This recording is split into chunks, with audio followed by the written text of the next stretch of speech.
Olá pessoal, esse é o canal Understandable Simplification, meu nome é Rafael Basílio. Se você gostar desse vídeo, deixe um like, compartilhe e se inscreva no canal. Vamos lá pessoal! Olá pessoal, este é o capítulo 6, Confiabilidade, do curso de Normatização e Confiabilidade. Algumas definições vêm logo de início, que são a questão das falhas em produtos, em que quando isso ocorre, então os custos associados a esses produtos aumentam, de modo que existem basicamente três riscos, que são o de dano à propriedade, ao meio ambiente e à vida. E a falha basicamente vem lá de, quando a gente fala em mecânica dos materiais 1, ela ocorre ela ocorre quando a demanda é maior do que a capacidade. E aí ocorre efetivamente a falha do item. Então a confiabilidade ela se refere ao desempenho adequado da função para a qual o item foi projetado, sob o período de tempo previsto e diante das condições de contorno consideradas. Então, por isso que a leitura das condições de contorno tem que ser mais acurada possível, de modo que tenhamos o retrato certo, ou pelo menos mais adequado, da situação a que o item vai estar submetido. Tá? Então, confiabilidade, o desempenho adequado da função para a qual o item foi projetado, num determinado período de tempo considerado, sob as condições de contorno também admitidas.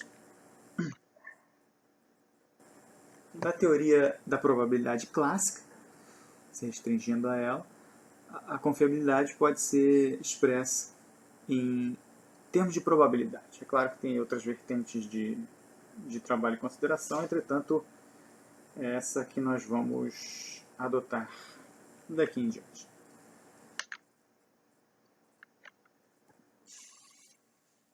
Já o desempenho de um item pode ser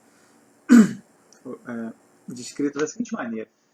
A questão da capabilidade, que seria a habilidade de um determinado item de desempenhar suas funções. A eficiência, que é a habilidade do item de efetivo e facilmente desempenhar suas funções, ou seja, existe uma porcentagem aí associada. A confiabilidade, que é a habilidade do item de iniciar e continuar a operar até que atinja suas metas em missão. Então ele pode ter paradas ou falhas nesse meio tempo, de modo que isso vai ser levado em consideração na confiabilidade também. A disponibilidade, que é a habilidade do item de permanecer operacional e rapidamente retornar à operação dada a ocorrência de uma falha. Então a disponibilidade é o quão rápido ele pode voltar de uma falha ou quanto tempo de maneira contínua ele pode operar.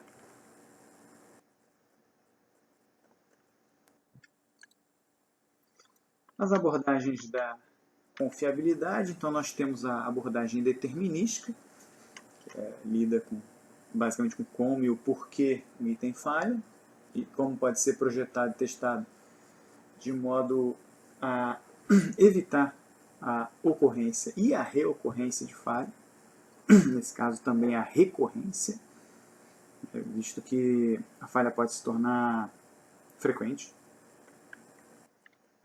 Então, da abordagem probabilística, a confiabilidade, se pudermos colocar em função do tempo, então seria a probabilidade de que a capacidade seja maior ou pelo menos igual à demanda,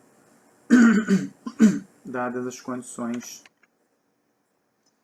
C1, C2, até quantas condições houver. Então, Essa é a primeira abordagem matemática da probabilidade, de probabilidade da confiabilidade. Isso se for aí em função do tempo.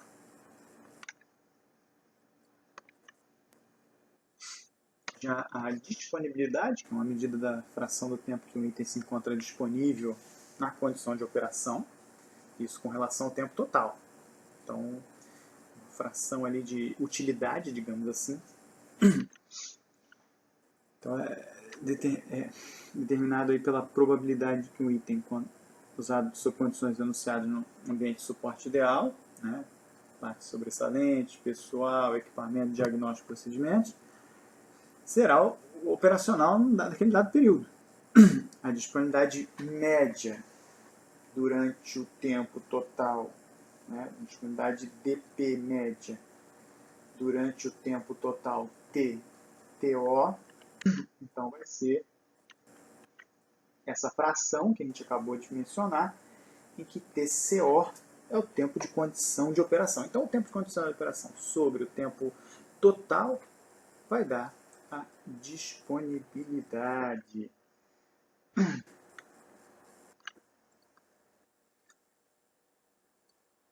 Já o risco, que pode ser qualitativo e quantitativo, no caso do qualitativo, há realmente uma fonte de perigo, dano, em que há a possibilidade de perda ou dano.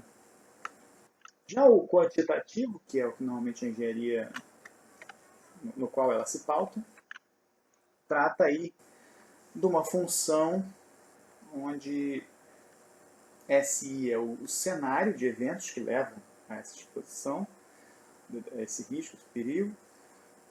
PI é a probabilidade do iésimo cenário. CI, a consequência ou medida de avaliação do iésimo cenário. Então, é a medida do grau de dano ou perda. Então, SI, cenário, PI, probabilidade desse cenário, e CI, consequência desse cenário. Então, na questão quantitativa, o risco pode ser medido por essa expressão matemática, sendo I o iésimo cenário, e aí a gente pode ter diversos cenários. Os cenários têm que ser capturados e lidos por quem faz a avaliação de risco. O cálculo, basicamente. Então, começando aí por conjuntos, nós temos como uma coleção de elementos. Se a gente lembrar do diagrama de Venn, nós vamos gerar um círculo com vários objetos dentro. O conjunto universo é o que inclui todos. E o subconjunto deste conjunto universo, então, se refere apenas a alguns itens. Então, graficamente, o diagrama de Venn aqui é explícito. De modo que, nesse caso, E2 está contido em E1 e E1 está contido em ômega, que é o conjunto universo. Então, a gente tem a seguinte relação. Né? Isso, na verdade, é uma relação de pertinência também, porque a gente poderia dizer que E2 pertence a E1, E1 pertence a ômega. Isso sem dúvida. E isso é bastante importante, porque são os conceitos primordiais para tratar com teoria da probabilidade. Já no que se refere ao complemento do conjunto E, ou seja, que é denotado por um E com uma barra superior, então é tudo que não pertence a E. Ou seja, tudo do conjunto universo, nesse caso aí, né, do conjunto universo, que não pertence ao conjunto E.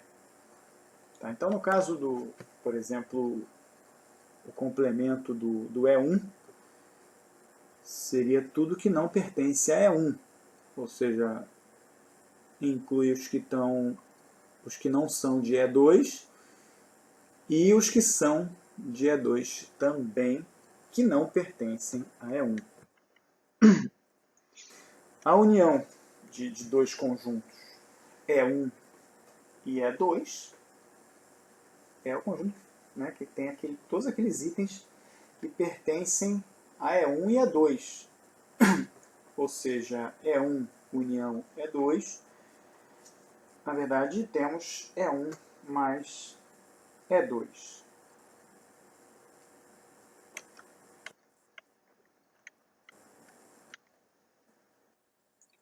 Já a interseção entre dois conjuntos é o conjunto de itens comuns ou compartilhados. Se refere aí então a somente aquela parte compartilhada entre E1 e E2, né, de modo que E1 interseção E2 seja os elementos comuns. Há o conjunto nulo ou vazio, que não possui elementos. Então, o complemento de um conjunto vazio é o próprio conjunto universo. E dois conjuntos mutuamente exclusivos são aqueles que não possuem interseção entre si. Ou seja, E1 interseção com E2, se fosse nulo, então nós teríamos dois conjuntos mutuamente exclusivos. Ou seja, em outras palavras, independentes. Não possuem nada em comum.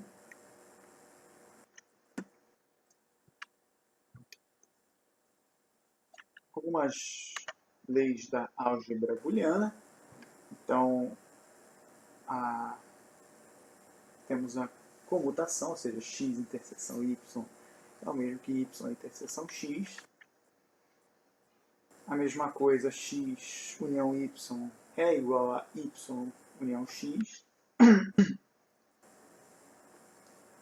A associativa, então, no caso aqui, x interseção com a interseção y, z é igual a y interseção x, depois interseção z.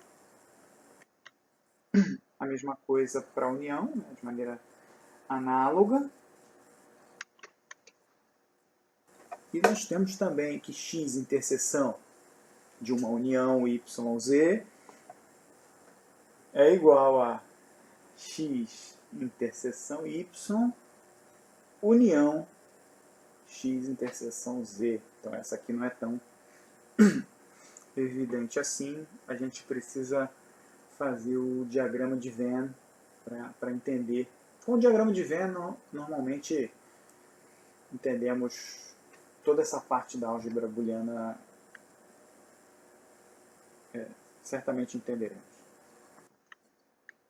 X interseção x é igual a x, porque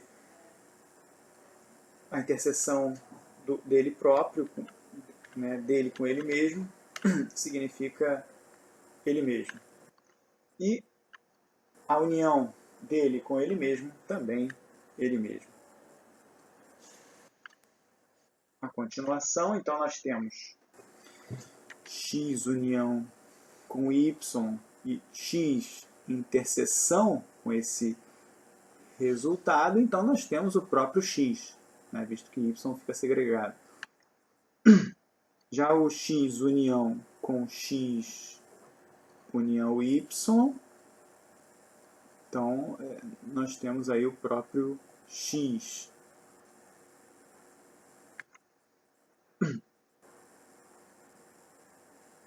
Então, o x interseção com o seu complemento, eles na verdade não têm interseção. Então a gente tem o conjunto vazio. X união com o seu complemento, aí na verdade nós temos o conjunto universo. O complemento do complemento de x é ele mesmo, é o x.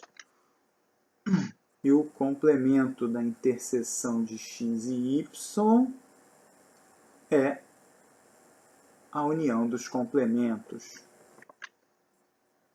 O complemento da união x e y é a interseção dos complementos. Isso não é necessário que se decore.